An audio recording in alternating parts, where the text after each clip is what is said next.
Welcome to the Deep Dive. We're here to sift through complex sources and pull out the key insights for you. That's the plan. Taking complicated stories and making them accessible.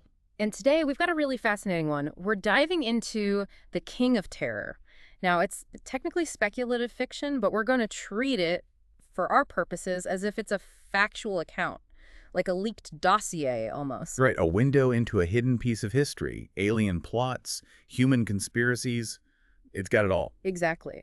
Our mission here for you, the listener, is to help untangle this really dense web. We're talking about hidden forces, the nature of knowledge itself, and what happens when humanity gets caught, completely unaware, in a cosmic conflict. It's about seeing the layers beneath the surface. Totally. And we're going to kick things off in maybe a surprising spot, the year 2050. Picture this, a slightly dusty retirement home in Sussex. Okay, bit unexpected. Right.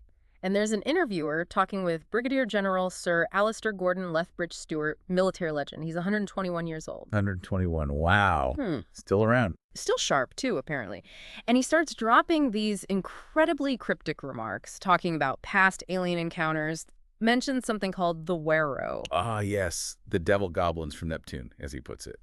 Genetically engineered, ferocious. Millions of them, he says. They set up a fake bridgehead in the Soviet Union decades ago. And he's adamant, he thinks they're still out there. In space. Oh, waiting. And he mentions the doctor said they'd be back. Yeah, the doctor. And when asked about him, the brigadier just snaps. Everybody knows about Dr. Smith, of course. But it's clear this doctor figure is, wow, mysterious, changes appearance. The central figure, but elusive. Yeah. Always popping up in these hidden histories. It immediately makes you think, doesn't it? How many threats like that are just lurking? How much do we really not know? It's a great hook. Hints at this vast, unseen history. So, okay, let's rewind. Let's go back from that glimpse of 2050, back almost 50 years, to where this particular story seems to kick off. We're in 1999 now, Tokyo. A very sterile white room. Right. And we meet Chung Sen. He used to be a top scientist in theoretical time travel. Big name. Used to be, now he's overseeing this, well, frankly, chilling experiment, DNA extraction. On a teenage boy. Ugh. From Tuvalu. Blindfolded, drugged. It's grim stuff. And the goal, officially, to find non-humanoid elements in his DNA. The process ends with disintegration, that's the word used, Right. and the finding. No residual trace. The boy is just gone. And Chung Sen, who gave up his time travel work for this holy grail, he barely reacts. His assistant just reports the failure to find these elements. It's deeply unsettling. The coldness of it, the human cost involved in chasing some unknown non-human goal. What exactly are they trying to find? Yeah. Or create? It really hammers home how these hidden agendas can operate right under our noses using anyone, even the most vulnerable. Definitely. And while it's happening in Tokyo, the ripples are already spreading. Yeah, let's shift scenes. Schiphol Airport, Amsterdam, we meet two unit agents, Paynter and Barrington. UNIT being the United Nations Intelligence Task Force. The guys who deal with the weird stuff, basically.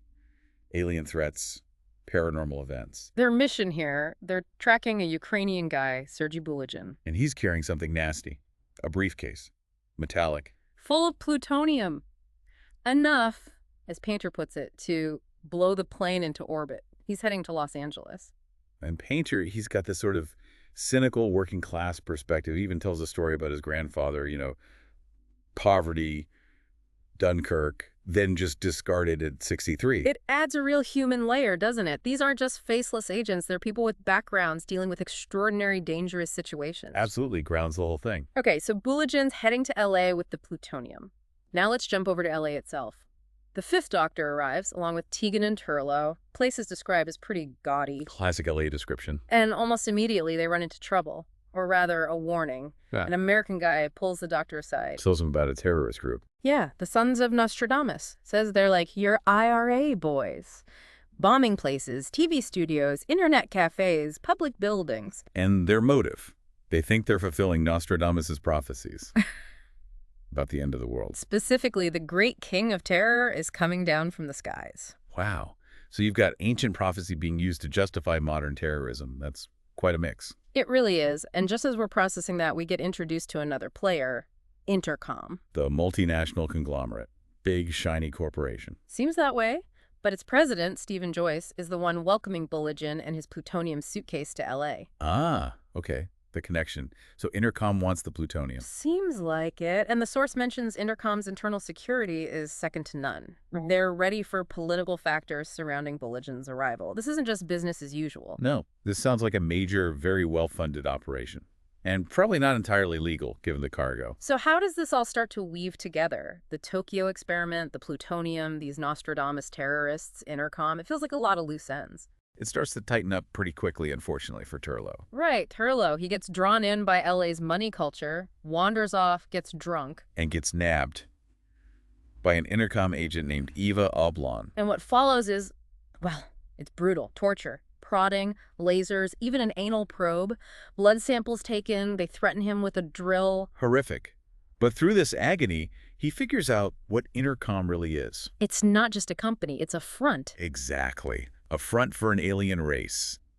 The Jex. The Jex. And they're dying. Apparently. Their plan. Use Bulletin's plutonium. Build bombs. Detonate them to change Earth atmosphere. Change it so they can live here. Yes. Make it suitable for them. And humans. We become a slave labor force. That's monstrous. Planetary remodeling through terrorism, essentially.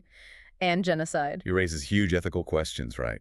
How far does a species go to survive? But this is extreme. Turlough somehow manages to escape. Fights back against Eva using his own chains. Incredible resilience. But the Jex threat is now out in the open, at least to him and soon, the Doctor. And there's more. We learn the Jex have enemies. Ancient enemies. The Canavitchi. Okay, who are they? Described as a hugely powerful corporate empire-building race. Right. The Jex actually conquered them ages ago. Not through war, but some kind of velvet revolution, a subtle takeover. So the Canavitchi were defeated. Defeated, but not gone. They've been working against the Jex ever since. From the shadows. And this connects back to InterCom. Oh, absolutely. Remember Sean Ryman, the InterCom executive? Yeah. He's a Canavitchi spy, deep cover, genetically engineered since childhood, grafted with a Jex face to infiltrate their society. Yeah. He's been orchestrating a rebellion from inside InterCom. Since childhood, that's insane, the level of planning. And he says something chilling, that his people, the Canavitchi, have been on Earth for nearly 1,000 years waiting for the warriors to come, and you never even knew. 1,000 years waiting. Okay, so Earth isn't just a target. It's been a secret battleground for centuries between these two alien powers. Precisely. The depth of this conflict unfolding right under humanity's nose is just staggering. And the human cost keeps mounting. Those sons of Nostradamus terrorists, they bomb the InterCom complex. Yeah, a huge explosion. And this is where Paynter gets badly injured, and his partner, Barrington, is killed. Tragic. And Paynter, understandably, wants revenge. He finds the bomber, Bill Quay, and starts dragging him off. But he gets stopped by Corporal Murphy, who reminds him, we're supposed to be the good guys. It's that classic moral line, isn't it? Even when facing pure evil, do you cross that line yourself? Where is the justification for violence? It really shows the pressure these unit soldiers are under. Maintaining humanity in inhuman circumstances. Mm-hmm.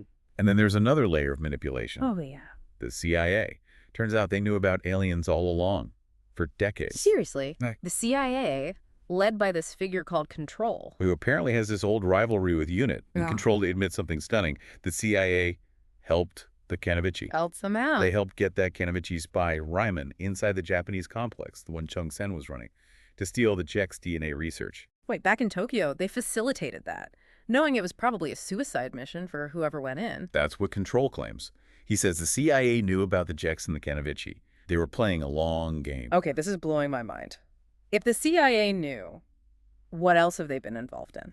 Well, according to Control, a lot. He boasts they faked the Turin Shroud. What? Yeah, and Yeah. set up the Knights Templar. Yeah. And gave the Spanish Inquisition all sorts of strange ideas about how flat the Earth was, his words, to mess with your minds. If this is true, it changes everything.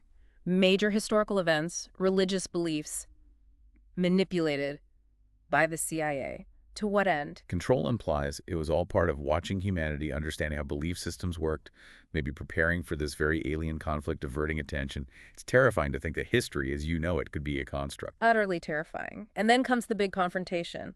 The Doctor and the Brigadier, they face the Jex leaders. In the InterCom boardroom, Sanger, Joyce, Alpha Stone, Boy. And this is where the masks literally come off. Yeah. The Jex shed their human disguises. What do they look like? Horrific. Domed, insect-like skulls with antennae and small red eyes. Pure nightmare fuel. And Ryman, The Canavitchi spy. He drops his disguise too, reveals his true alien form. The Doctor lays out the whole brutal history between the two races right there. And them. Then the Jex just attack Ryman, pour onto him. Sheer alien carnage. It's chaotic, brutal. And the Brigadier? What does he do? He sees the stakes. He understands this is it. He throws grenades, blows up the whole room. A desperate but necessary move. Wow. Just wow. The alien threat finally physically revealed and immediately confronted. So the Jex plant is exposed. Turlo's intel gets back to Unit HQ. Things are moving fast now. And the CIA, after all that. They finally decide to cooperate, agreeing to play it our way, as the source puts it, and they reveal their ace in the hole. Which is? A secret weapon they've had all along. A sophisticated satellite network. Not just for communication, but a defensive grid designed to repel alien ships. They had that the whole time, and they're only deploying it now. Seems so. Maybe Control's manipulations were also about ensuring humanity wasn't ready until he decided it was.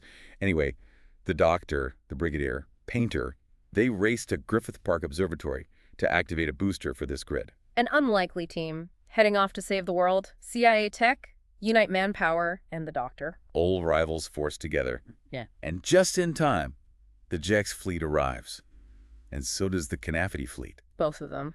Oh, man. So it's a full-on space war above Earth. Absolutely colossal battle. But the grid, it works amazingly well. Reports come in from tracking stations everywhere. It's shaking ships apart, throwing them back into deep space. It's holding. That must have been incredible to witness, but terrifying for people on the ground. What was the reaction? Mass panic? Riots? Here's maybe the strangest part of the whole account. The global reaction wasn't panic. Official statements interrupt TV worldwide, explaining presumably something about the battle overhead. And people just took it. Mostly, yeah. The source says most people became pretty all right about it. They held end-of-the-world parties with family, friends. A kind of resignation that was appropriately passive and uniquely human. Wow, that's unexpected. Turning the apocalypse into a shared media event. Kind of. Broadcasters covered it live for days. There were some incidents, looting, and tragically, a ship crashed in Japan, killing 1,600 people. But overall, unexpected, calm, and camaraderie. A very human response in its own weird way. Acceptance, maybe. Perhaps. Facing the unimaginable together. Anyway, the battle turns. The Jex retreat first. Then the Canavitchi pull back too. Earth's sky is clear again. Victory. Celebrations in the unit bunker, I imagine. Big celebrations. Relief, joy. But the Doctor, his face is grim. Why? They won. He gives them a warning. Humanity has survived this insanity. Next time, we may not be so fortunate. A sobering thought. This wasn't necessarily the end, just the end of this battle. Exactly. The threat or a threat could always return. So what happens after? Does the world change forever? Strangely, no. It seems to snap back to normal surprisingly quickly.